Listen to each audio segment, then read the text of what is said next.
Et bonjour à tous, ici c'est Serge Kakilembe du www.jctune.com et bienvenue sur notre canal YouTube éducatif, le Trading Wall Street TV.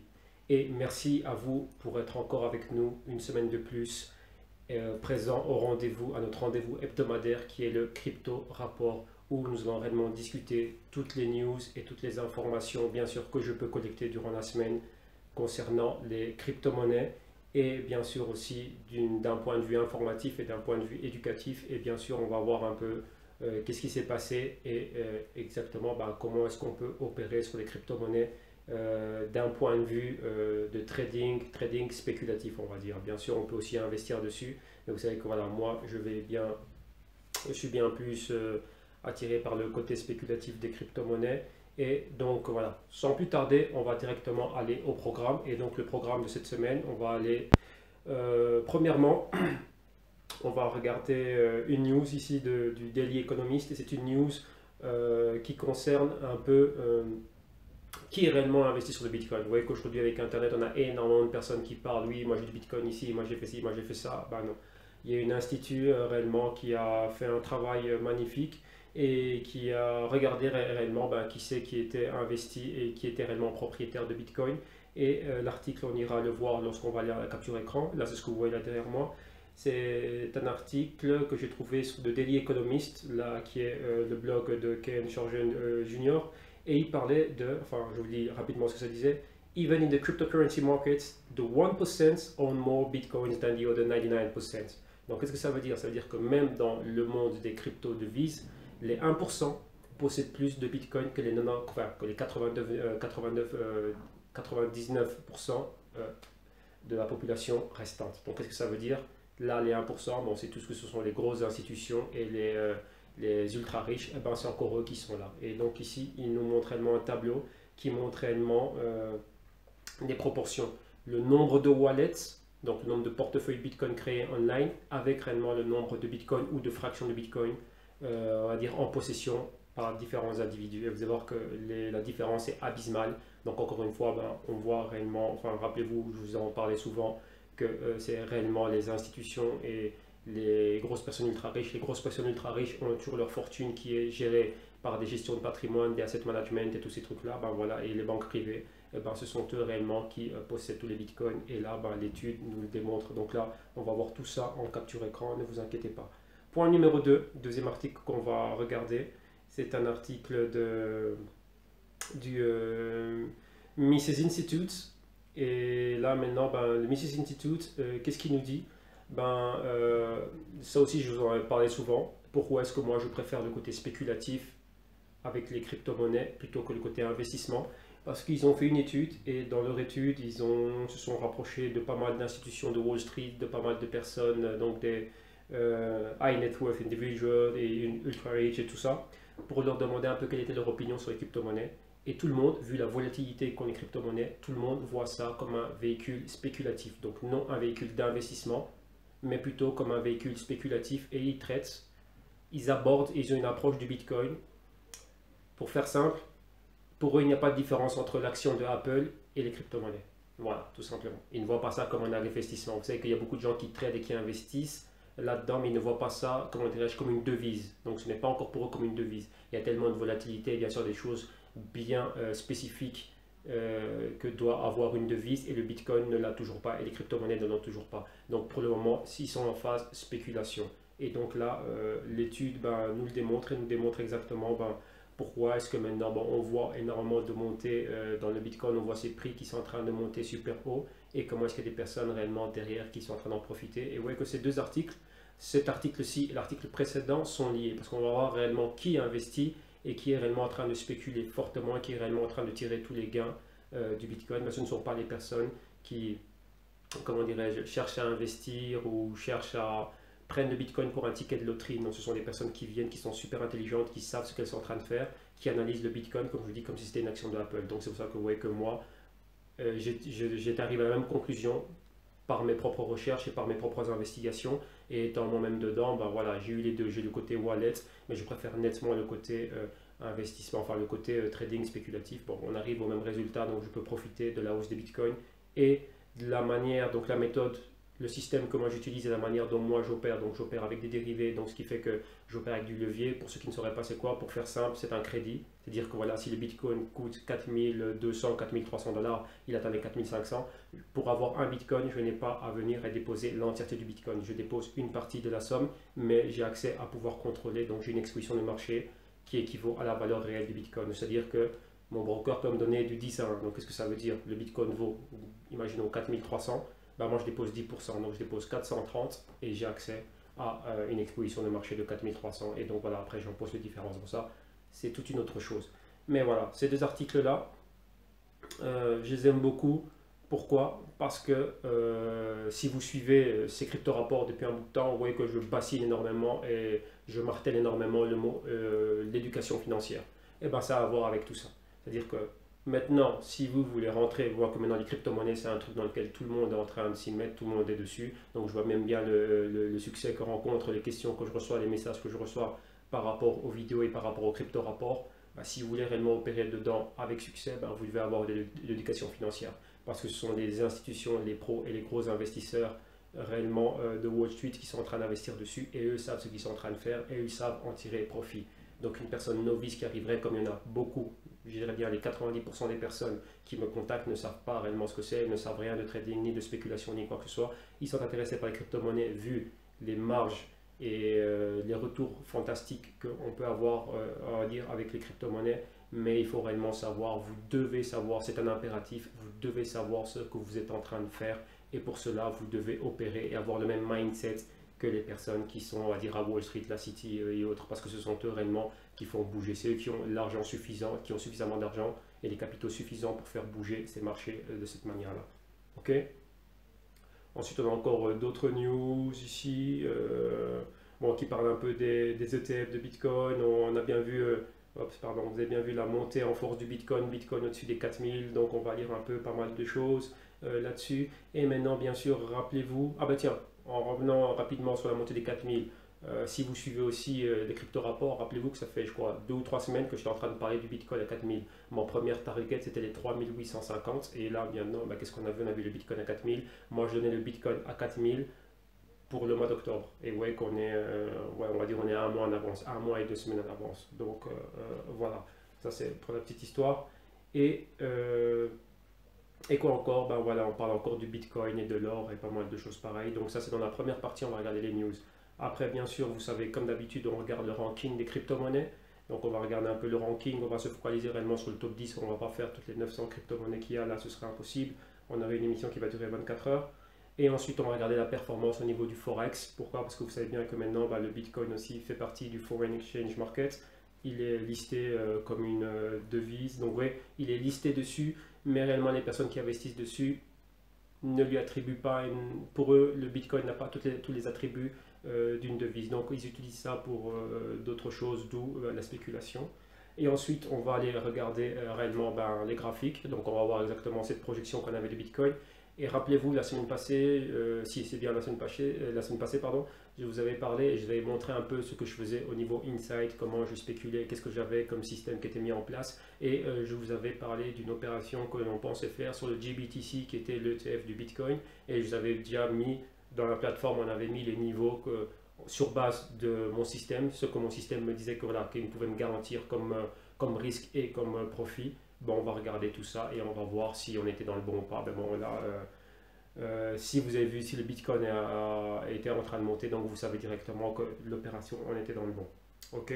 Et ben à la fin, ben, pour continuer encore, vu toutes les sollicitations, toutes les demandes et ainsi de suite, que je reçois beaucoup de personnes qui viennent, qui m'envoient des messages, ben, je vais en fin d'émission donner bien plus, comment dirais-je, d'informations au sujet de ce que nous faisons, ce que nous offrons comme service et voilà, et comment avance un peu tout le thème d'éducation financière. Parce que vous voulez, voilà, c'est important maintenant, si vous voulez vous mettre et que vous êtes sérieux et que vous voulez réellement être là dans le crypto world, on va dire ça comme ça, vous devez avoir de l'éducation financière parce que vous voyez que ce sont des grosses entités qui sont derrière, des grosses institutions financières.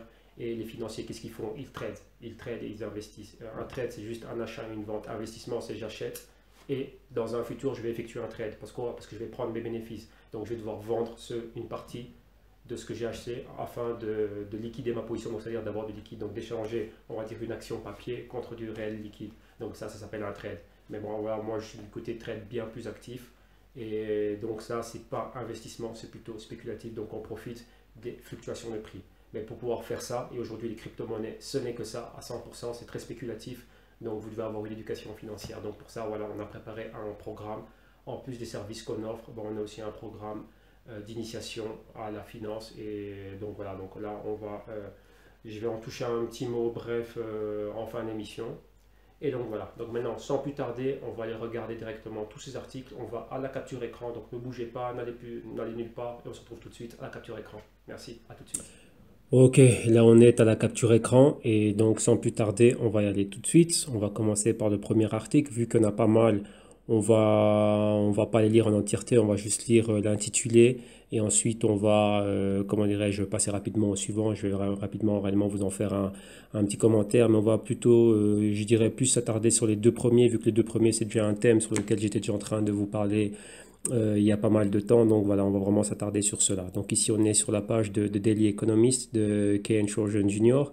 Et là, ben, c'est l'article duquel il nous a fait part, dans lequel il nous dit que even in the cryptocurrency markets, the 1% own more bitcoins than the other 99% combined. Donc même dans le marché des crypto-devises, les 1% possèdent plus de bitcoin que le reste des 99% restant de la population. Donc là, vraiment, c'est un fait vraiment qui est vraiment gros, qui est vraiment choquant. Donc là, oui, il parle un peu de tout ce qui est en train de se passer, dans le premier paragraphe depuis la crise de 2008. Maintenant, ici, nous, on va vraiment revenir à ce qui nous intéresse. Et donc là, la source, c'est bitcoinprivacy.net. Donc, je répète, bitcoinprivacy.net.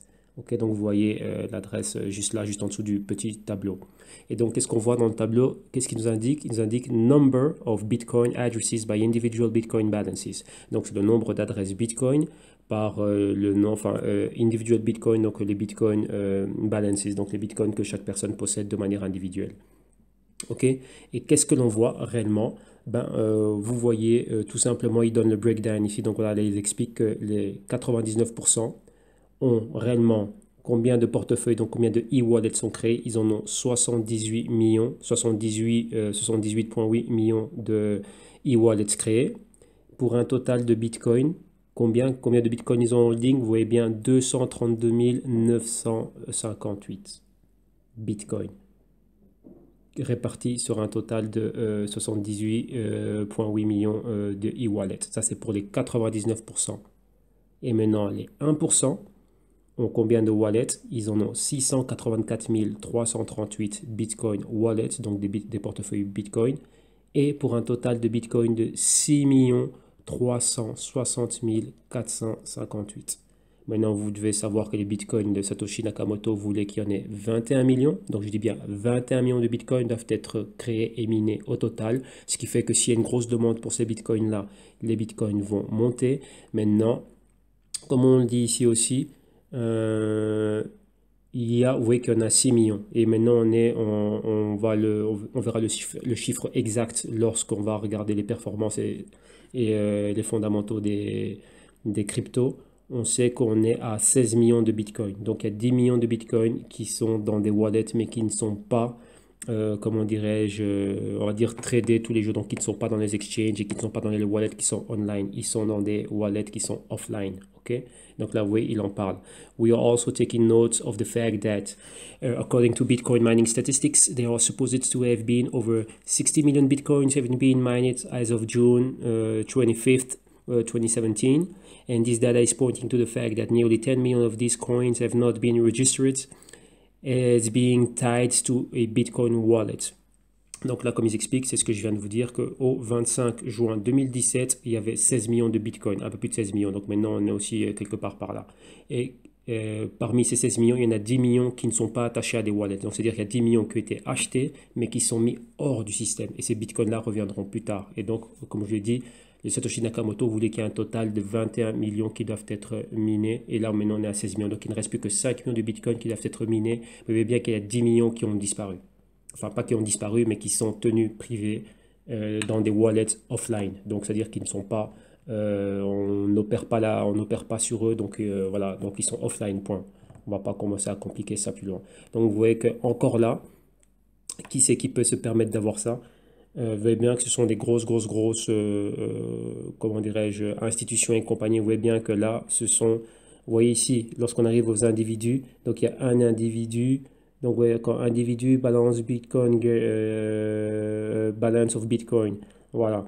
Donc vous voyez que la plupart des individus ont 0,00000001 de Bitcoin. Et là, c'est 17,8 millions des individus qui ont, voilà, qui ont ça.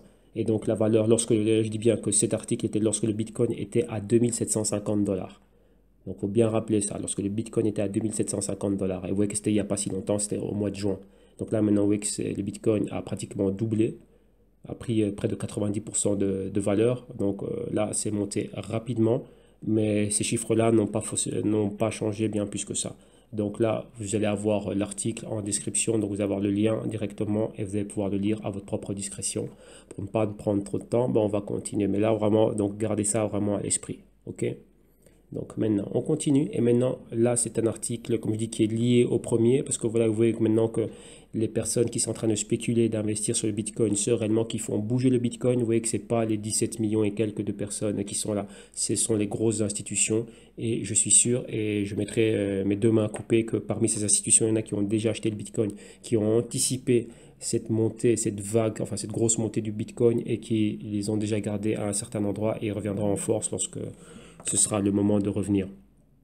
Donc voilà, parce qu'il n'y avait que qui savaient ça. Vous voyez que maintenant, chez nous, le Bitcoin, enfin, chez nous, le mainstream, donc la grande population, le Bitcoin est devenu populaire, quoi, deuxième semestre 2016. Donc voilà, ça fait un an, on va dire. Été 2016, réellement, dernier trimestre, donc allez, automne 2016 et entrée en 2017. Mais avant ça, c'était déjà là. Le Bitcoin était déjà aux 1000 dollars avant ça, avait déjà atteint les 1200 dollars avant ça et était déjà retombé. Donc, il y avait déjà des personnes qui ont fait déjà énormément d'argent dessus, qui ont pris le temps de bien préparer leur stratégie et ainsi de suite. Donc maintenant, on va aller au Mises Institute weight in on Bitcoin and cryptos as being more like stocks than currencies. Donc, je dis bien le Mises Institute. Réellement, ils ont fait un travail extra et ils disent bien que le Bitcoin, donc ils sont en train de donner des arguments de poids qui déterminent que les Bitcoins et les cryptos sont bien plus comme des actions que des devises. Parce que vous voyez, les devises doivent avoir des caractéristiques bien spécifiques. Parce qu'une devise, vous devez savoir c'est quoi une devise. Une devise, c'est ce qui sert à payer pour des biens et des biens et des services. C'est tout. Donc le marché Forex, c'est vraiment le marché des devises. Une devise sert à payer pour des biens et services et doit avoir certaines caractéristiques. Et les crypto-devises ne l'ont pas. Donc vu qu'elles n'ont pas ces caractéristiques, elles ne sont pas réellement employées, comment dirais-je, les gouvernements, bon, je dois m'expliquer ici parce que ça peut être très contradictoire. Les gouvernements sont en train de développer le blockchain, la technologie qui est derrière les crypto-monnaies afin de pouvoir les utiliser. Pourquoi? Parce que comme vous avez vu, et vous voyez bien qu'on est en train de... On en parle, ça fait un petit moment qu'on en parle ici dans nos crypto-rapports. On va vers une cashless society. Donc il y a une utilité. Donc vous voyez que ces crypto-devises pourraient remplacer les devises que l'on a aujourd'hui. Mais elles doivent être moins volatiles parce qu'une monnaie, ça doit quand même être assez stable. On a des taux de change qui sont flottants, donc c'est pour ça que vous voyez que les taux de change peuvent aller, je sais pas moi, l'euro-dollar, c'était à 1,17, 1,18, maintenant ça redescend vers les 1,17, 1,16, 50 et des choses pareilles. Mais vous voyez que ça reste dans une certaine range. Il y a un certain spread, comme on dit, dans lequel on est en train d'opérer. Donc ça va, c'est stable pour les échanges entre l'Europe et les États-Unis. C'est bien que les États-Unis sont en déficit, donc ils importent plus que ce qu'ils n'exportent. Et l'Europe est en surplus. C'est-à-dire que nous, on exporte plus que ce qu'on importe. Et qu'est-ce qu'on exporte aux États-Unis? Les voitures BMW, tous ces trucs-là, tous les produits, Inditex, Zara et tout ça, les Airbus et tout ce qu'on a en France, Louis Vuitton, Christian Dior, L'Oréal, tout ça, on exporte vers les États-Unis. Donc, c'est pour ça qu'on a une devise qui doit nous permettre de payer et acquérir des biens et des services. Maintenant, les crypto-monnaies, ce n'est pas possible de faire du business international, du commerce international avec une crypto qui un jour vaut 2000 et demain elle vaut 5000, après-demain elle revient à 1900. Ce n'est pas possible. Donc, oui, ça, c'est ça. Donc, maintenant, mais vu qu'il y a cette volatilité, vous devez comprendre que les traders et les investisseurs, enfin les traders et les spéculateurs, nous on fait de l'argent quand il y a de la volatilité. Nous on veut des actifs qui sont volatiles. C'est pour ça que vous voyez qu'il y a énormément d'argent à la City. Parce que quand vous regardez le prix des actions au FTSE, à la City of London, ce sont des actions qui sont dans les 2000 et des. Donc ce sont des actifs qui peuvent passer de 2300 dollars enfin de 2300 pounds à 2400 pounds en une semaine ou en 2 semaines. Donc ça pour nous c'est magnifique. Ouais. Et les cryptos ont ces caractéristiques-là. Donc beaucoup de volatilité, des gros mouvements. Donc ça c'est du pain béni pour tout spéculateur. Donc maintenant, vous comprenez pourquoi est-ce que moi, je me dédie plus à ce qu'est la spéculation. Et lorsque vous voyez aussi que très peu de personnes aujourd'hui peuvent se permettre d'acquérir un Bitcoin entier, alors que nous, lorsqu'on est en train de spéculer, on peut le faire. Vous voyez? Donc je peux déposer, donc avec l'argent d'un Bitcoin, je peux m'en acheter 10. Et empocher les gains que me donnerait 10 Bitcoins s'ils passent voilà, maintenant de 4500, s'ils vont à 5000. Donc vous voyez, les marges sont grandes. Mais là, c'est une autre histoire, c'est un autre cours. Et ça, c'est ce que j'en parle souvent lorsque je parle d'éducation financière. Et ici aussi, je parle d'éducation financière. Pourquoi? Parce que vous voyez que ce sont ceux de Wall Street. On va dire Wall Street, c'est la bourse la plus connue, mais Wall Street au niveau mondial, donc la City, Tokyo et tout ce que vous voulez, ce sont ces grosses institutions-là qui sont dessus. Et eux, ils traitent les cryptos comme un stock. Donc, ils l'analysent parfaitement. On voit qu'il y a des investisseurs, mais il y a aussi surtout des spéculateurs. Et les gros investisseurs ne s'investissent pas forcément sur les cryptos dû à la volatilité. Ils veulent des choses qui montent dans le temps d'une manière beaucoup plus calme. Mais vous avez bien vu qu'ils ont une portion de leur portefeuille qui est mise en crypto. Pourquoi? Pour profiter de la volatilité. Et ça, comme vous avez vu dans les articles que j'étais en train de vous montrer la semaine passée, il y a des hedge fund managers qui ont perdu énormément d'argent, mais il y a des gestionnaires de fonds qui ont gagné énormément d'argent. Pourquoi? Ça leur a permis de se rebalancer. Ils avaient des mauvaises performances avec les stocks, donc avec les actions, mais grâce aux cryptos, ça leur a permis de se rebalancer et de se refaire et de terminer avec des bilans positifs, donc de présenter quelque chose de positif à leurs clients. Et ici, l'Institut a fait tout un travail. Et réellement, ils ont tiré une conclusion. Donc là, ici, vous avez tous ceux qui sont en train de... Enfin, ceux dont les conclusions qu'ils en ont tirées. Et donc voilà, donc on va juste se focaliser ici sur ce petit aparté là rapidement. Donc maintenant, c'est quoi? If you ask the majority of holders of cryptocurrencies what they are and what their potential is, they will primarily tell you about how the price will continue to go up to 5,000, 10,000 and even 1 million per coin. Donc si vous demandez à la majorité des holders, donc des personnes qui possèdent des crypto-monnaies, demandez-leur ce que c'est, quel est leur potentiel et ce qu'ils en pensent et où ils voient leur prix dans le futur, ils vous diront tous que pour nous, ça va monter à 5 000, à 10 000 et même 1 million. Donc quoi? Thus, the majority of individuals in the cryptocurrency space are themselves seeing it as a speculative investment and promoting its future value the same way someone would if they bought shares of Amazon or Apple. Donc, c'est-à-dire que quoi? Maintenant, on voit que la majorité de ces individus dans le monde des crypto-monnaies, donc qui investissent, donc des gars de Wall Street, pour eux, quand on leur dit ça, c'est quoi pour vous une crypto-monnaie? Pour eux, il n'y a pas de différence entre une crypto et, comment dirais-je, les actions d'Amazon et d'Apple. Et un peu plus haut, qu'est-ce qu'ils en disent? Ils le décrivent comme un véhicule d'investissement spéculatif. Point. Et que pour eux, ils vont déterminer la valeur future de ces cryptos comme ils le feraient avec Amazon et Apple. Donc la pure loi de l'offre et la demande. Mais derrière les compagnies comme Amazon et Apple, on a des fondamentaux. Parce que Amazon et Apple, Amazon vend des produits, ils sont dans l'industrie du service, industrie et secteur du service. Secteur des services, c'est quoi? C'est retail, catalogue, donc vente par catalogue. Le catalogue est online. Et Apple, biens de consommation, les iWatch et tout ça, et bien sûr le produit phare, le iPhone. Donc voilà, donc il y a un produit, il y a quelque chose de physique. Les cryptos, non.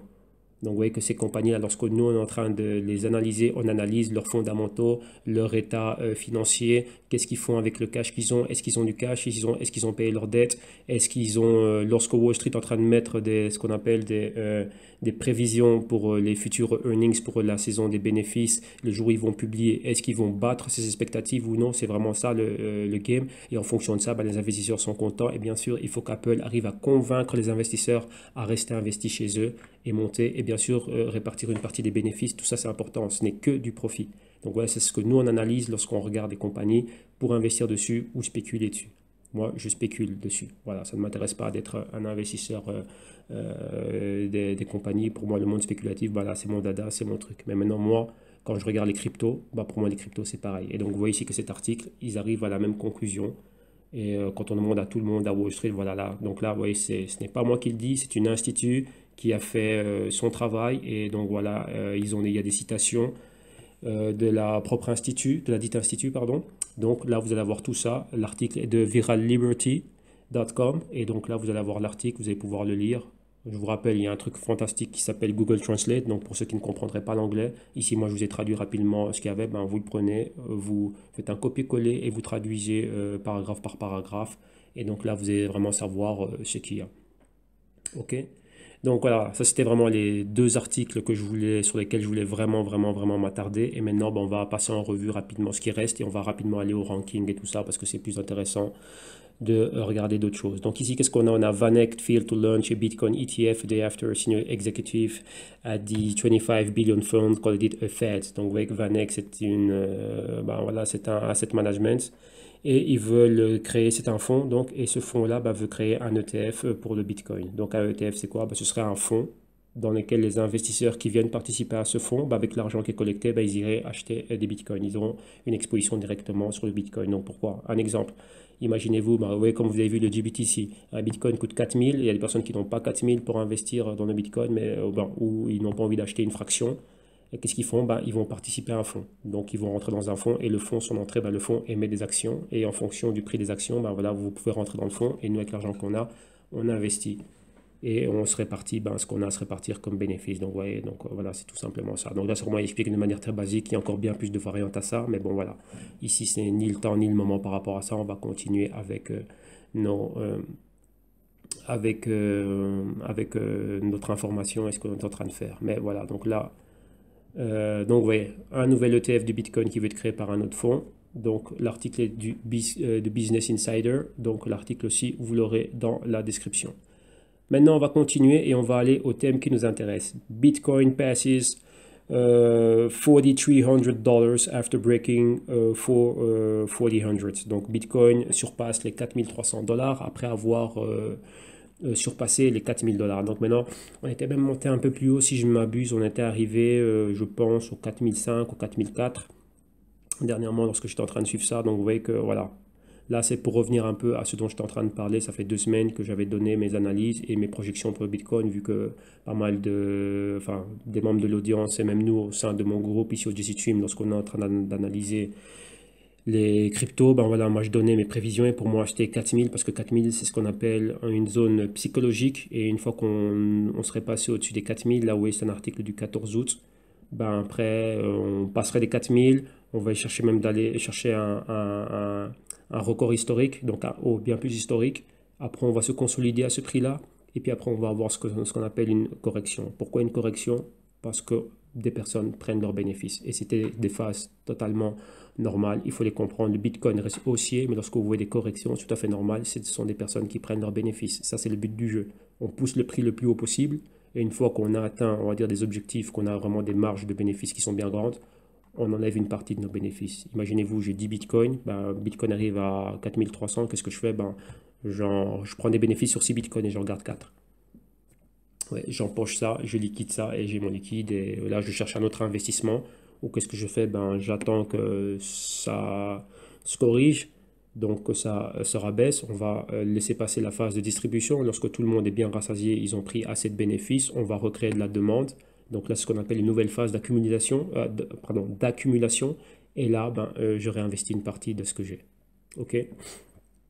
Donc voilà, tout simplement. Donc ici, l'article de Markets Insider, de Business Insider. Donc là aussi, vous allez avoir cela et vous allez avoir le tout dans la zone de description. Maintenant, on continue et on va regarder un peu. Donc, rappelez-vous aussi, quelques semaines, je crois, il y a 2 ou 3 semaines, je vous parlais des actifs qui étaient en corrélation positive avec le Bitcoin. Et ici, vous voyez, je vous ai parlé d'NVIDIA. Voilà, vous avez ici NVIDIA. Et qu'est-ce qu'NVIDIA pense? NVIDIA is more bullish on cryptocurrencies than AMD. Ce sont les deux compagnies qui ont une corrélation positive avec le Bitcoin. Donc, lorsque vous voyez le Bitcoin monter, ces compagnies-là montent aussi. Ce sont des compagnies du Nasdaq qui sont dans la technologie et elles font des chips, des cartes graphiques. Donc, toute personne qui a un ordinateur, son chip à l'intérieur, la plupart des chips que vous avez pour les cartes graphiques sont des cartes d'NVIDIA.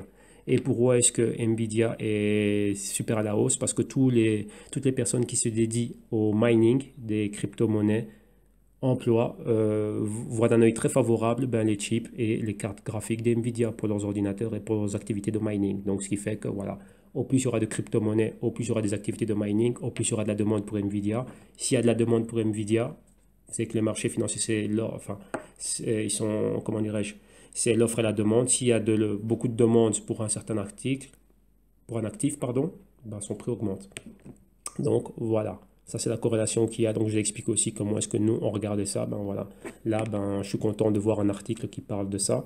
Et donc vous avez le CEO d'NVIDIA qui en parle et il dit pas mal de trucs. On va lire l'aparté où on va citer dire réellement ce que lui il en pense. Donc voilà, NVIDIA Corp Chief Executive Jensen Huang summed up the chipmakers' view on cryptocurrencies in a single phrase Thursday, rock and roll. Donc c'est-à-dire que le CEO Jensen Huang, on lui a demandé un peu qu'est-ce qu'il pensait des cryptocurrencies, des crypto-devises, et il a juste dit une phrase, rock and roll. Donc voilà, donc c'est-à-dire que c'est super, c'est fantastique pour eux, donc le business se porte bien, ils sont contents. Ok, donc maintenant on va voir un peu qu'est-ce qu'il en pense. Et qu'est-ce qu'il nous dit? Il nous dit crypto is here to stay and the market will grow to be quite large.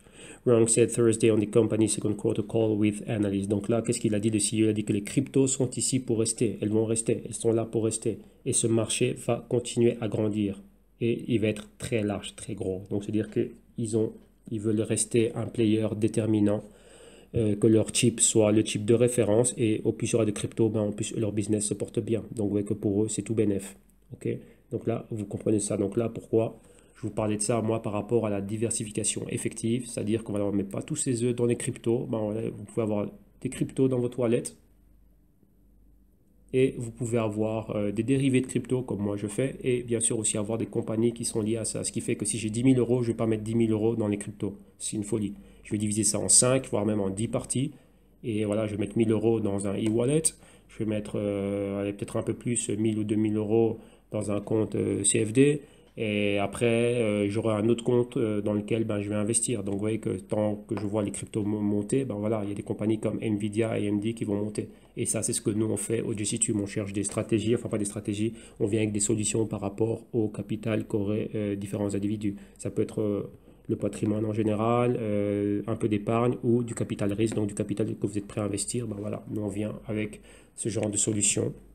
On propose un panel de solutions et ben, on prend celle qui convient le mieux au client. Donc vous voyez ici que voilà que je suis content de voir ce type d'article parce que c'est des choses qu'on a déjà parlé, donc vous êtes déjà familiarisé avec ces choses-là. Ben maintenant vous les voyez que maintenant que ça arrive au niveau de Wall Street et que ça arrive vraiment au niveau des grosses compagnies et qui confirme un peu ce qu'on était en train de commenter ici. Et maintenant on continue, on va voir Bitcoin, quoi, New Currency in Race to Remake One of the World's Oldest Markets. Donc vous voyez que maintenant il y a quoi, l'utilité de Bitcoin dans le blockchain ledger pour que ce soit un template, donc ça veut dire quoi, ce soit un modèle d'opération pour le gold trade, le commerce de l'or. Si vous ne savez pas, je suis dans le commerce de l'or, j'ai commercé l'or et je vais vous expliquer brièvement et rapidement comment se passe le commerce de l'or en termes de commerce extérieur. Lorsqu'on commerce l'or, on a un procédé, le procédé le plus répandu, c'est le procédé suisse. Donc le procédé suisse, le procédé qu'on appelle bank to bank. C'est-à-dire que, imaginez-vous, j'ai un client qui est à Singapour, il me dit, moi j'ai 20 tonnes d'or qui sont dans un coffre-fort à Hong Kong et j'ai envie de les vendre. Moi, je suis un intermédiaire ou un acheteur potentiel, je connais des acheteurs potentiels. Eh ben, on va commencer à faire toute une série de papiers afin que cet or soit déjà vérifié, qu'on vérifie sa pureté, son origine, la propriété, qu'il est vraiment, voilà, de quelle qualité il est, et tout ce que vous voulez, qu'il est bien dans ce coffre-fort-là, qu'il vaut bien ce prix-là, que c'est de l'or pur et tout ce que vous voulez. Et après, il faut vérifier, comment dirais-je, l'acheteur potentiel, que lui, il a bien les fonds, qu'il veut vraiment l'acheter, que c'est un vrai investisseur, qu'il a tout qui est OK, pati pata. Donc, c'est une série de papiers, c'est des LOI, des soft offers, et donc c'est des papiers qu'on se balance à gauche à droite. Et c'est des procédés qui peuvent prendre des semaines, voire même un mois. Au-delà d'un mois, ça devient lourd pour tout le monde parce que l'or fluctue. Et c'est sur base déjà des prix, des fixings de Londres, ainsi de suite. Et puis il faut voir qui c'est qui va avoir combien de pourcentage, les commissionnaires, les intermédiaires. Donc ouais, c'est un chaos total. Et maintenant, ils se sont dit, ben, vous savez quoi, vu que notre manière de faire, c'est un chaos total, alors maintenant, quoi, ben, on va intégrer ça dans le blockchain. Vu que dans le blockchain, vous pouvez dire, ben voilà, moi j'ai 20 tonnes d'or qui sont je suis de Singapour, on a 20 tonnes d'or qui sont dans des coffres-forts à Hong Kong. On met toutes les informations sur le blockchain, tout est vérifié et maintenant, bah voilà, bah, la personne qui a envie de les acheter peut procéder à la transaction. Imaginez-vous un client du Brésil qui veut les acheter, ben voilà, tout est vérifié par blockchain et voilà, tout l'argent, les transactions peuvent se faire, sécurisées, traçabilité et tout ça. Après, voilà, on n'a plus qu'à transférer l'or des coffres-forts de Hong Kong là où le client veut les avoir parce que tout est vérifié via le blockchain. Donc imaginez-vous ce que nous, on tardait des mois à faire et commencer à discuter là. Pour rien même parfois parce que je vous dis que 80% des opérations n'arrivent jamais à terme parce qu'après c'est des personnes, on ne peut pas vérifier l'or et ainsi de suite et tout ça, donc c'est un chaos total, je vous le dis, et j'ai même arrêté de travailler de cette manière-là. Et qu'est-ce qui se passe? Ben maintenant, grâce au blockchain, eh ben, on aurait tout ça résolu, et c'est que le blockchain, des transactions pourraient prendre moins de 10 minutes. Donc offre, demande, on est d'accord du prix, pam pam pam, tu m'envoies, c'est vérifié, boum, ça y est, c'est fini. Ouais. Et donc là maintenant, c'est ce qu'ils disent. The blockchain revolution is gunning for the gold market. Donc ça, c'est vraiment pour tous ceux qui sont en train de bosser dedans. L'article, je vais vous le mettre parce que là, c'est vraiment long, c'est un peu plus technique. Il faut vraiment connaître un peu comment ça se passe. Mais bon, voilà quoi. Ici, vous avez le blockchain boost. Vous avez un graphique de Bloomberg et vous avez vu que le Bitcoin vaut plus que l'or maintenant en termes de dollars. Donc, si on parle de sa valeur en dollars, vous voyez que l'or, l'once 3 d'or est en dessous des 1300 dollars. Donc dernièrement, quand j'ai regardé, on était en train de flirter avec les 1300 dollars. Et maintenant, ben, vous avez vu que qu'est-ce qui se passe maintenant? Ben, que le Bitcoin a surpassé cette valeur-là. La valeur du Bitcoin en dollars a dépassé les 4000 dollars. Et on est on a eu un max à 4005, 4004 et quelques. Et là, maintenant, on est aux alentours des 4300, 4200. De toute façon, on va voir ça tout de suite.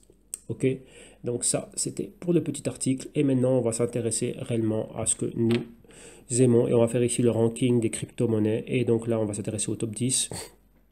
Donc rapidement, on va vous donner le top. Numéro 1, Bitcoin, donc le BTC. Numéro 2, le Bitcoin Cash. Le BCC maintenant est en deuxième position. Numéro 3, Ethereum, le Ethos, le ETH. Numéro 4, Litecoin, le LTC. Numéro 5, c'est NEO, NEO. Numéro 6, le Go, c'est Omisego, OMG. Et numéro 7, c'est Ripple, XRP. Numéro 8, ADEX, ADX. Numéro 9, Dash, DASH. Et 10, c'est IOTA, IOT. Ça, j'ai entendu pas mal parler de IOTA là dernièrement. On me disait que IOTA et Omisego, ça commençait à monter avec le Ripple. Donc là, je vais faire quelques investigations et vraiment venir avec quelque chose de solide vraiment pour vous la prochaine, on va dire, dans les prochains crypto-rapports. Alors maintenant, on va s'intéresser un peu plus à ce qu'on voit.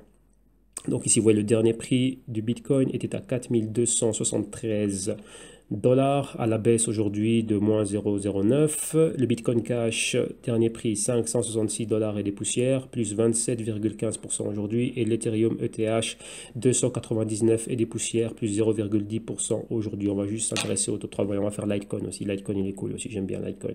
Et le Litecoin à 45,99 aujourd'hui, plus 5,55%. Et les hauts, Bitcoin a eu un haut de 4358 aujourd'hui et un bas de 4200.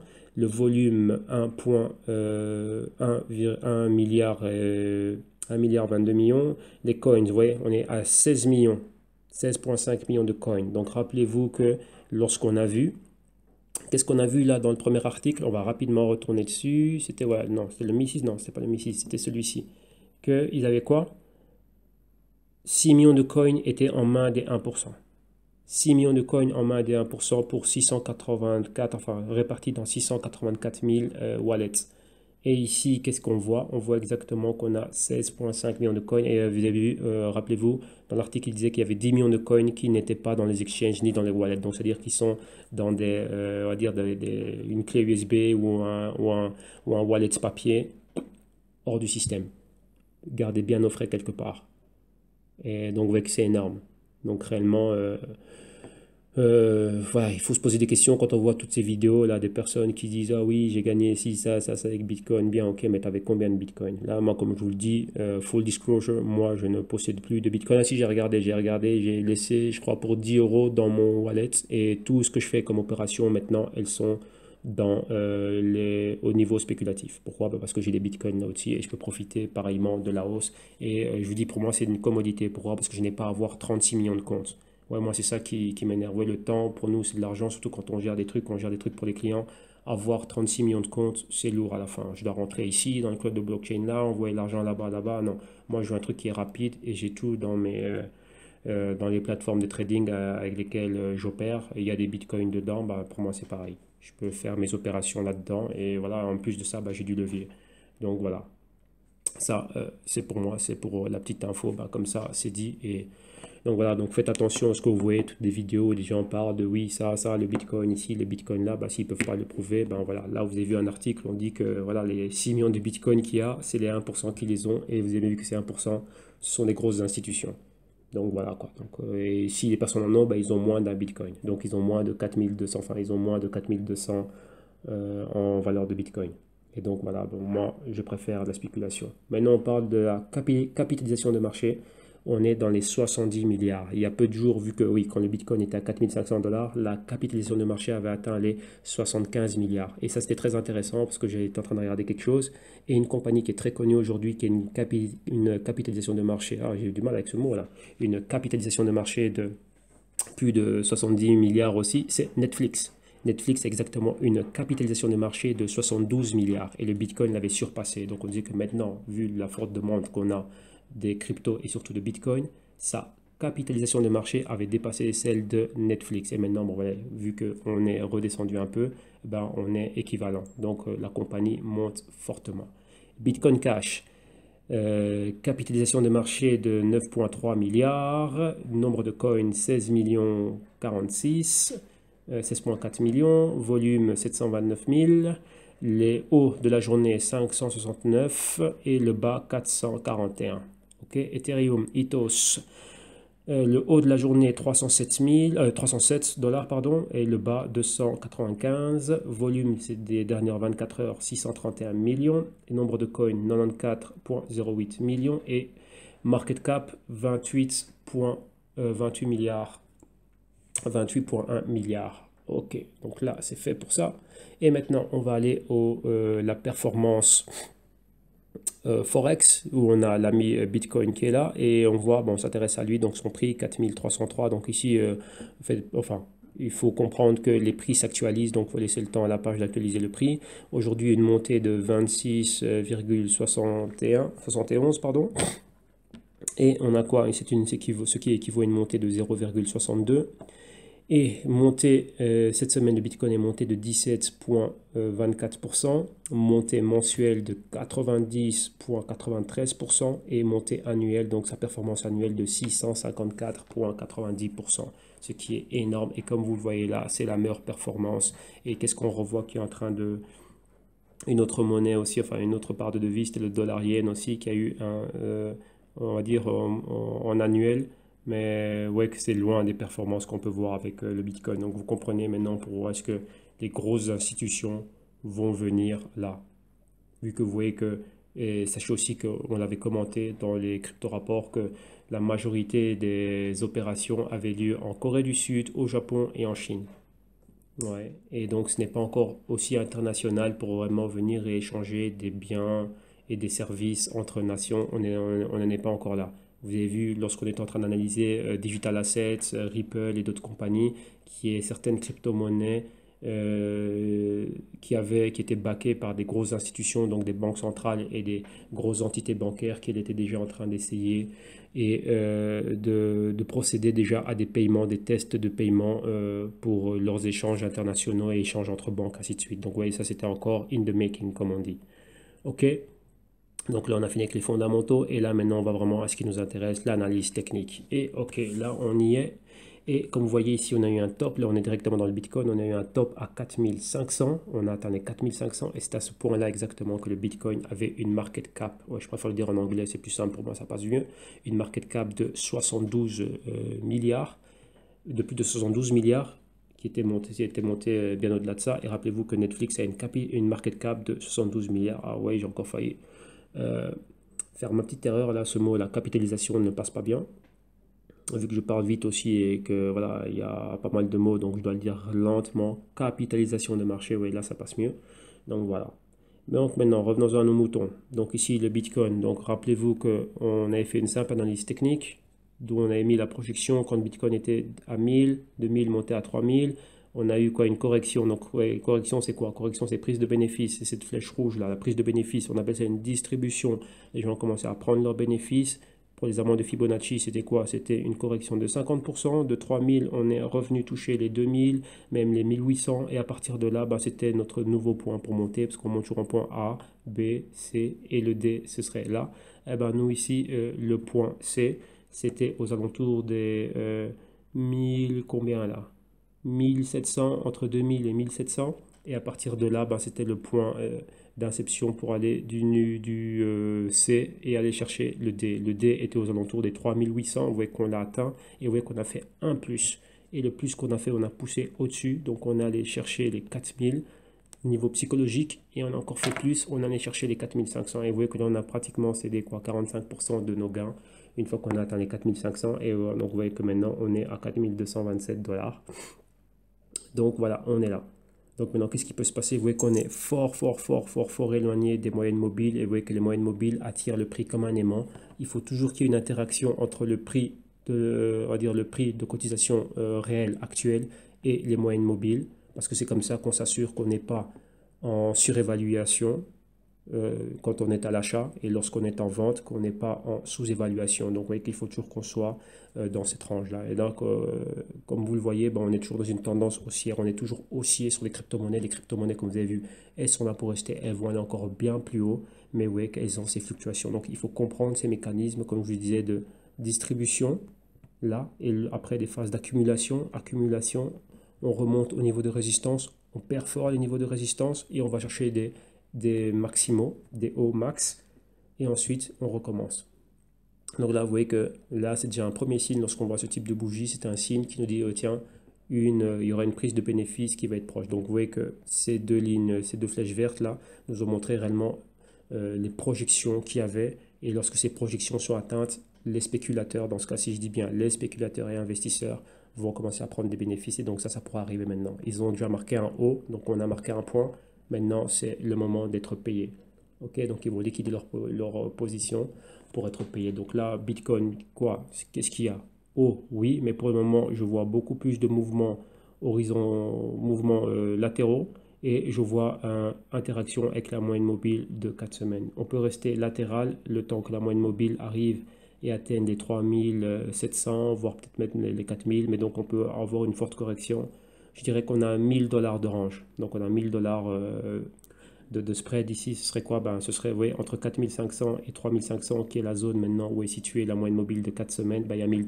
Donc on peut avoir une fluctuation de 1000 $. On a 1000 $ de volatilité. Et rappelez-vous, il faut regarder l'historique du Bitcoin. C'est déjà arrivé. Quand le Bitcoin était à 3000, on avait encore 1000 $.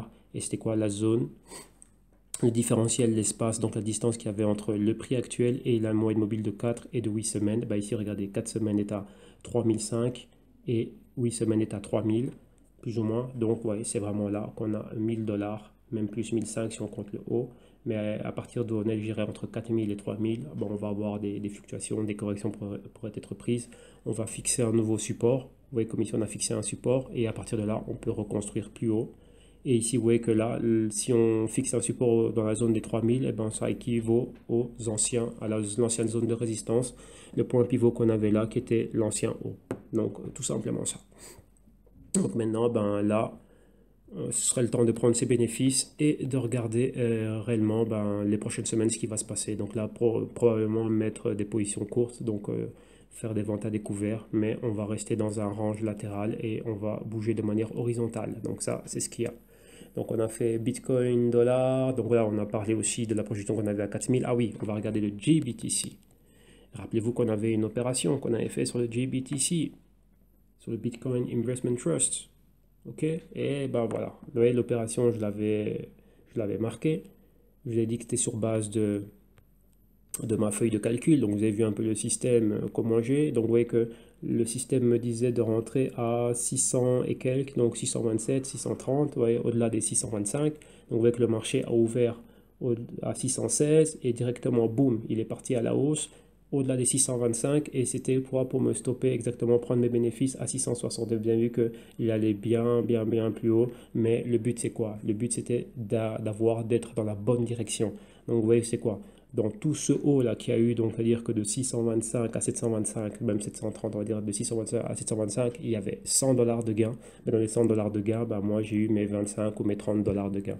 Donc oui, dans $100, bah, il y a eu $30 que j'ai fait passer par chez moi. Donc là, vous voyez, c'est une idée que je vous ai donnée pour vous montrer exactement bah, qu'est-ce qu'on fait, c'était quoi mon système. Vu que j'avais une question par rapport à ça, bah, je dis bah, je vais montrer ça. Ah oui, et il y a aussi une petite annonce que je vais faire, c'est que je suis en train de parler avec mes partenaires et je leur ai dit, vu les questions qu'on m'avait posées, et on avait une idée de faire un fonds. Donc on va faire un fonds spécial YouTube pour montrer aux personnes, bah voilà, ceux que ça intéresse, ceux qui sont fort intéressés là-dessus. Beaucoup de personnes étaient en train de nous en parler. On va faire un fonds YouTube dans lequel bon, on va pas mettre des millions. Et pourquoi, pourquoi on va faire un fonds YouTube pour montrer et pour pouvoir venir en aide et montrer réellement ce qu'on fait. Donc un fonds YouTube dans lequel on va mettre de l'argent réel et vous allez voir comment est-ce qu'on spécule dessus. Vu que les autres sont plus au niveau d'investissement, je dis voilà, moi je spécule et donc je vais choisir un bon broker. Un broker dans lequel il y ait pas mal, comment dirais-je, de sous-jacents, enfin pas de sous-jacents, de dérivés des sous-jacents des différentes cryptos, donc Litecoin, Ethereum, Bitcoin, au moins ces trois-là.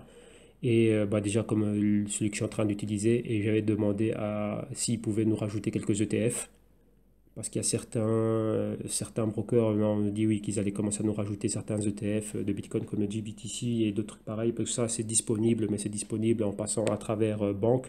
Alors vous pouvez investir là-dessus, mais à travers les brokers CFD, ils ne les ont pas encore. Comment dirais-je, ils n'ont pas encore cela. Donc c'est un peu ennuyant d'avoir un fonds dans lequel je ne vais opérer que ces trois actifs-là. Donc ce que je vais faire, c'est avoir ces actifs-là et opérer aussi sur tout actif qui est en relation avec le Bitcoin. Donc vous voyez, Bitcoin, Bitcoin, il y a le dollar, vous avez le Bitcoin, BTC, euro et différents trucs pareils. Donc on va vraiment aller vraiment avoir comment dirais-je, un panel d'actifs sur lesquels on spécule réellement bien large. Et comme ça, voilà, vous allez voir ce genre de choses. On va l'avoir tout le temps. Donc là, ça va aider les personnes qui veulent commencer aussi à se lancer dedans. Ils vont pouvoir le voir un portefeuille. On va avoir le même suivi comme ce qu'on est en train de faire. Donc vous allez avoir le suivi des opérations de manière hebdomadaire. Et comme ça, voilà, on va pouvoir le voir. Mais maintenant, on est en train de voir un peu quand est-ce qu'on va le lancer. Ou on le lance en septembre, ou on le lance en janvier. Parce que ce que j'ai réellement envie de faire, ouais, j'ai vu à beaucoup de gens qui font souvent des vidéos de live trading, mais ils en mettent une par-ci par-là. On ne sait jamais avec combien d'argent ils ont commencé et on ne sait jamais dans la durée. C'est bien de montrer une vidéo, oui, tu as gagné X somme d'argent, mais on ne sait pas de combien est ton compte et on ne sait pas où tu es allé. Vous voyez, réellement, nous, chez les pros, on fait une chose on a toujours des track records. Il y a une vidéo, il y a mon track record, là, il faut chercher quelque part dans les archives ici sur le canal, on a toujours ce qu'on appelle un track record. Et on doit toujours dire on est parti à telle date avec autant d'argent. Et pour réellement montrer qu'on a un système qui vaut, ça ne vaut pas une opération par-ci par-là. On a un an minimum. Réellement, le minimum pour un fonds, pour que les gens viennent investir chez vous, c'est 3 ans de track record. Donc pendant 3 ans, vous devez montrer que votre système était là. C'est pour ça que vous voyez que la plupart des personnes qui sont à la tête des hedge funds, ce sont tous des gens qui étaient en banque d'investissement. Pourquoi? Parce que c'était des traders en banque d'investissement. Ils partent de la banque avec leur track record et ça leur permet de monter un hedge fund. C'est pour ça que les personnes vont investir chez eux parce qu'ils ont déjà travaillé, ils tradaient déjà à Wall Street, la City, ce que vous voulez, et ils ont un long track record. Imaginez-vous les gens qui ont des carrières comme vous voyez mon mentor qui a une carrière de 35 ans. Voilà, le gars a 35 ans d'opération. Donc ce sont ses archives, toutes les opérations que lui, il a faites. Donc on voit exactement comment est-ce qu'il opérait, le système qu'il avait et les stratégies qu'il avait mis au point pour faire de l'argent pour les clients et pour la boîte. Donc sur base de ça, on peut investir sur lui. Donc nous, on va faire exactement la même chose. On va monter un fonds YouTube dans lequel on va mettre une somme d'argent normale. Donc il y a un minimum quand même de 1000 euros, quand même qu'on puisse aussi prendre des positions. Mais pourquoi? Pour qu'il y ait aussi des personnes qui puissent savoir qu'ils peuvent commencer avec eux. Je dis bien ici, c'est pas vivre du trading. Je le dis bien, sachez-le bien, il y a une différence entre ceux qui vendent tout ce côté-là, vivre du trading, il faut énormément d'argent. Mais là, on parle de commencer à investir, d'avoir un fonds que vous allez garder pour vous. Vous avez de l'épargne, et votre épargne, elle est là au lieu qu'elle dorme. Vous pouvez investir une partie de cette épargne et ça fait grandir vos fonds. Donc, vous générez de l'argent. Donc là, et vous n'avez pas besoin d'avoir 100 000 pour commencer à générer quelque chose. Ouais, vous pouvez avoir 500 euros, vous commencez à générer quelque chose. Donc, il faut savoir aussi sur quoi. Donc, c'est aussi qu'on va choisir le broker qui va nous permettre d'acheter un Bitcoin à l'unité. Parce que certains brokers dérivés vous font acheter des lots de Bitcoin. Vous êtes obligé d'acheter 10, 20, 30, 40 Bitcoin. Et là, voilà, il faut plus d'argent. Donc nous, on va chercher un bon broker. J'en ai déjà un avec lequel j'opère déjà, qui lui nous permet d'avoir juste un Bitcoin. Tu vois, ils ont du Bitcoin, du Litecoin et de l'Ethereum. Et ils sont en train d'en rajouter au fur et à mesure. Ils ont quelques ETF, mais aussi, vous voyez que, comme je vous ai dit, c'est aussi en relation avec le dollar américain, avec l'euro. Donc, vous allez vraiment avoir un portefeuille bien mieux construit et on va faire ça sur toute une année, même plus. Donc, comme ça, on va voir, on est parti. Imaginez-vous, on part avec 1000 euros, ben, on fait combien à la fin de l'année? En allant de manière sensée, on va bien gérer le risque. Donc là, ça va être quoi? On va recopier en partie les opérations que nous on fait dans les autres portefeuilles bien plus grands, bien plus importants et pour clients privés. Et nous, on va aussi passer une partie de ces idées-là, on va les mettre dans ces portefeuilles-là. Ouais, et on va le gérer tous ensemble ici à partir de YouTube. Donc, on va faire le Trading Wall Street YouTube Fund. Comme ça, c'est là. Et on va voir d'où on est parti et où on est arrivé. Vous allez voir comment on gère les pertes. Très important, les pertes à gérer, parce que les pertes, on essaie de les minimiser et comme on essaie de maximiser nos gains, on aura la feuille de calcul, on aura tout. Donc comme ça, vous allez voir tout le process, l'idée qu'il y a et comment est-ce que nous, ben, on vient avec, enfin dans ce cas-ci, c'est moi qui vais gérer ça, les idées que moi j'ai, la gestion du risque et tout ça. Et donc comme ça, le fonds va être géré sur le long terme. Donc là, voilà, c'est un truc que j'étais en train de penser à ça, j'en ai parlé au partenaire, il dit ouais, c'est une bonne idée, c'est un bon truc. Et donc voilà quoi. Comme ça c'est dit, c'est fait, parce que là c'est une opération comme ça, qu'on a mis comme ça, mais je dis non, bah, ce serait bien aussi que les gens voient le vrai côté des choses. Vous voyez que pas de la publicité, vous allez vraiment voir le vrai truc, donc là on le prépare. Donc je vous dis, je rappelle, où ça va être fait en septembre, là maintenant, où on va attendre, on va commencer pour faire janvier, donc commencer toute l'année 2018, où on va vraiment être dedans, et vous allez pouvoir être là de suivre. Ok? Donc là, je vous tiendrai au courant et n'hésitez pas à me poser des questions par rapport à ça. Ok? Donc là, le GBTC, ben, exactement la même chose. Vous avez vu l'opération qu'on a faite. Donc celle-là, ben, voilà, on peut la mettre de côté. L'opération a rapporté ce qu'on voulait rapporter. Vous avez vu exactement c'est quoi par rapport à la feuille de calcul et tout ce qu'on avait, le système qui était mis en place. Donc ici, c'est quoi? Pareil que le Bitcoin. Vous voyez que ce ETF ici, ça traque réellement les mouvements du Bitcoin. Donc qu'est-ce qu'on a?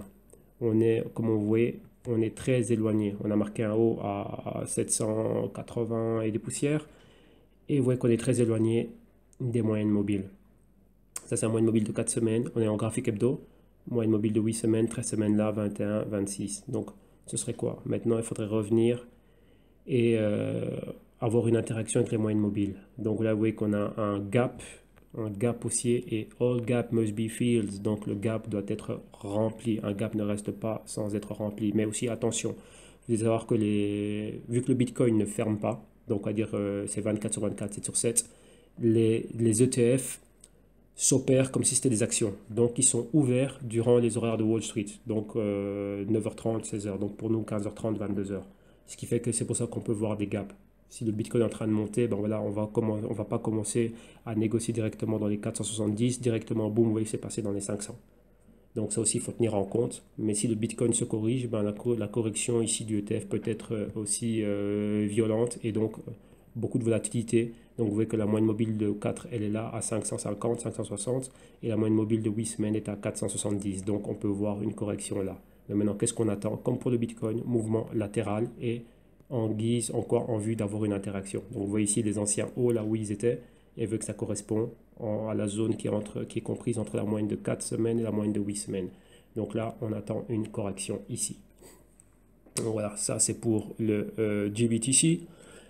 Maintenant, on va faire deux monnaies en plus et c'est bon. On va faire Ethereum, ETHUSD. Voilà, Bitfinex, vu que j'ai... Ah non, non, non, non, non, non, petite erreur ici. Ah tiens, j'avais déjà fait ça avec Bitfinex. Attendez un instant, parce que je sais que j'avais mes ETHUSD.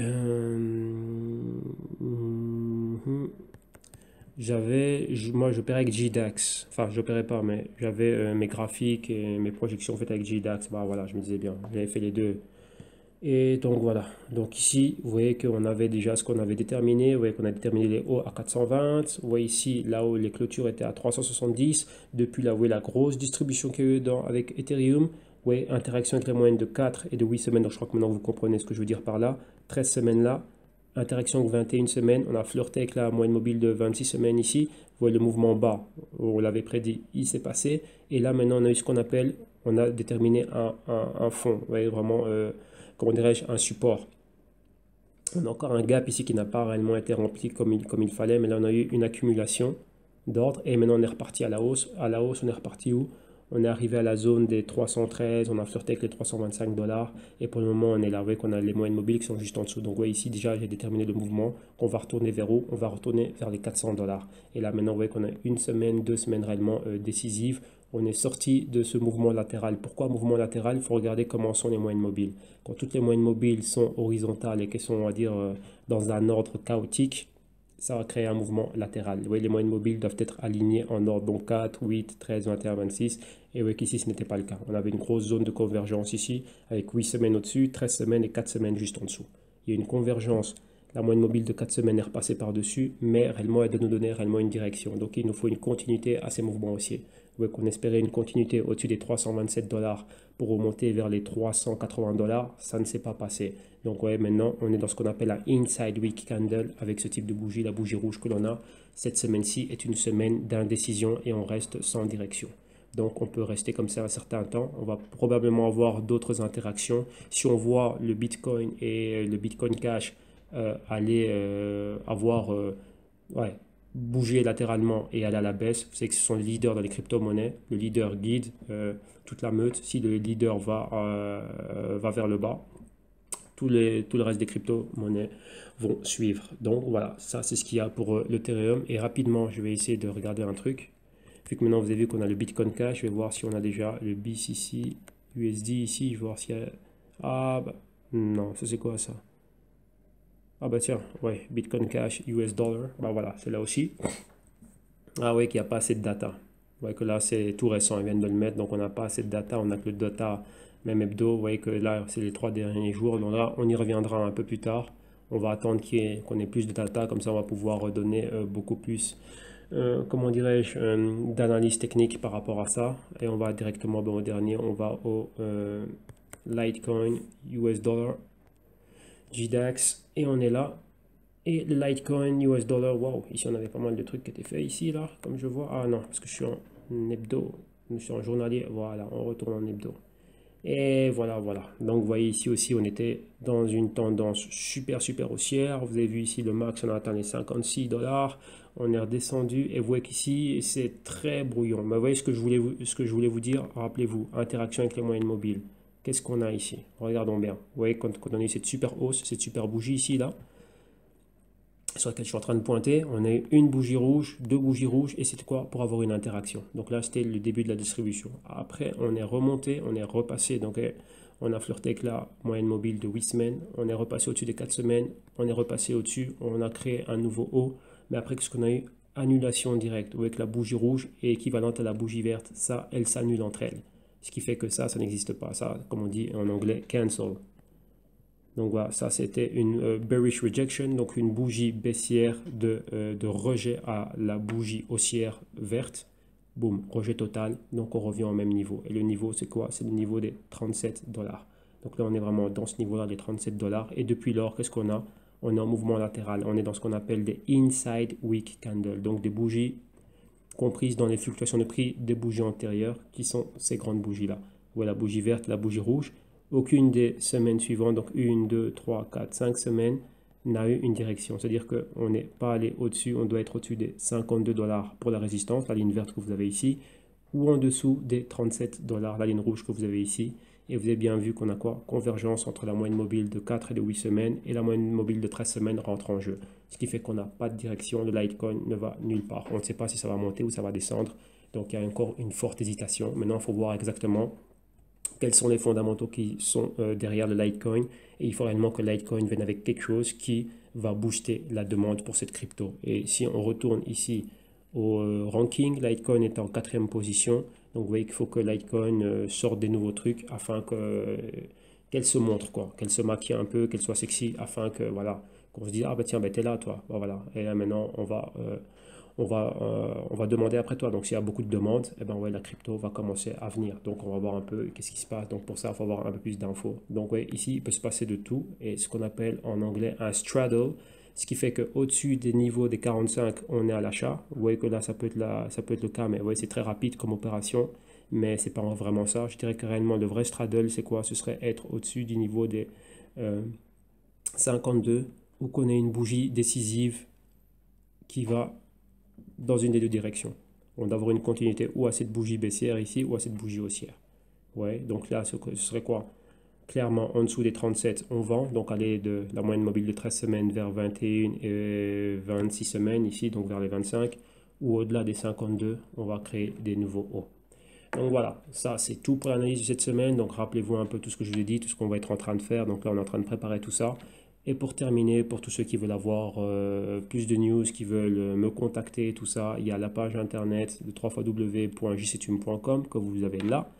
Vous cliquez sur le petit drapeau français, vous êtes dirigé directement à la page où tout est écrit en français et vous avez réellement tout qui est là, différentes vidéos, toute l'histoire, tout ce qu'on fait, les entités avec lesquelles on collabore et ici la page de contact, comment nous contacter, le formulaire, hop là, pardon, le formulaire de contact, les numéros du bureau, mais préférablement contactez-moi via Viber et via WhatsApp à ce numéro-là qui est posé là-dessus. Contactez-moi aussi via Facebook, Twitter, LinkedIn. Laissez des commentaires ici en bas de la vidéo sur YouTube. Et on a aussi notre blog informatif où il y a tous les articles qui sont écrits. Ils sont écrits en espagnol, mais Blogger nous permet d'avoir la traduction en français. Des personnes l'ont lu et m'ont dit que c'était excellent, c'est parfait. Et lorsqu'on contracte le service, on a directement notre page PayPal et payer cash ici où vous avez toutes les descriptions sur les différentes choses qu'on a. Oui, maintenant on l'a traduit, c'est en français aussi. Donc vous avez toutes les informations sur les prix et le contenu des solutions et des services. Voilà, tout est là. Donc vous avez tout qui est là, tous les packs or, tout ça, tout vous est expliqué, les packs de consulting, tout est là. Ok? Donc voilà. Encore une fois, merci à vous tous pour votre fidélité et pour être resté fidèle. Et bien sûr, qu'on ramène énormément d'informations et que ça permet réellement à tout le monde d'être là, d'être au top, parce que le but c'est ça, de savoir comment investir. Mais vous devez investir de manière intelligente. Donc encore une fois, c'était moi, Serge Kakilembe du www.jctum.com et vous voyez ici directement la page, elle est où, comment pouvoir me contacter.